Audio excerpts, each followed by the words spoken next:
In this video, I'm going to show you briefly how grids work in Unity, and we're just going to use a visual representation so it's a bit easier to pick up before we start moving objects.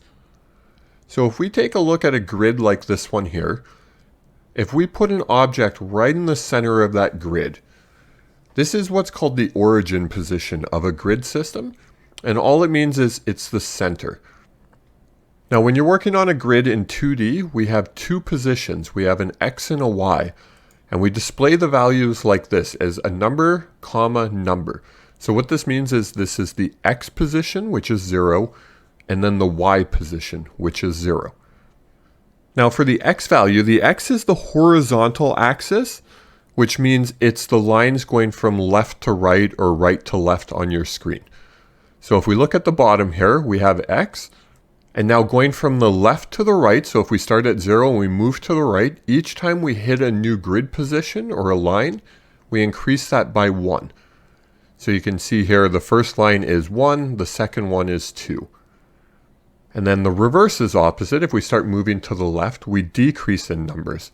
So if we start at 0 and we go to the left, the first line is -1, and then the next one is -2, and so on. This keeps repeating forever. Now if we start looking at the vertical, that's what's called our y-axis. And these values work in a similar way. So as we go up on the grid, we increase the numbers in a positive value. So first one is 1, second one is 2, and so on. And then when we go down from the center point or the origin, we decrease in numbers. So -1, -2. Now think of this object at the origin position, this red dot, as being our player.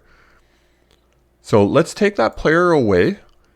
Now he's no longer at the origin, and let's place him at a new position.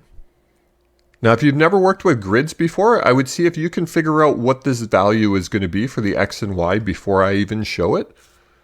But if you're not sure, it's going to be 2 on the X. So if we look at the bottom, we find the line that we're on and where it corresponds to on the grid, which is 2 on the X, and then -1 on the Y. So now to represent this position on a grid, it would be 2, -1. And let's do that one more time. Let's take away our player again. Let's move him to this position. And again, feel free to pause the video and make sure you can understand this on your own before we move forward here. So this position is going to be -1 on the X because we're left of the 0 position. And then we're 1 above it, which is going to be 1 on the Y. So that gives us a value of -1 and 1.